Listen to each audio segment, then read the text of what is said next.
nuk ka prova që të mbështesin fajësinë asnjërin prej pikave të akuzës kundër zotit Selimi.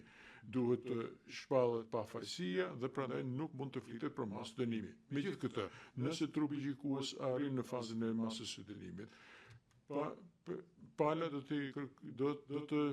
të flasë lidhur me kërkesën e pajëzakontë të jashtëzakonshme të prokurorisë. Prokuroria kërkon 25 vite për cilësinë e të akuztuar, duke u bazuar në rregullin 163.4, dhe me një masdënimi të përbashkët, duke trajtuar totalitetin e pretenduar të sjellë si justifikim.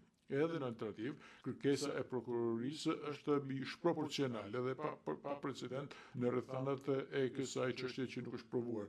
Një dënim 45 vjeçar praktikisht është dënim me jetë, ky nuk është proporcional, është një dënim simbolik që shfaqet si një masdënimi.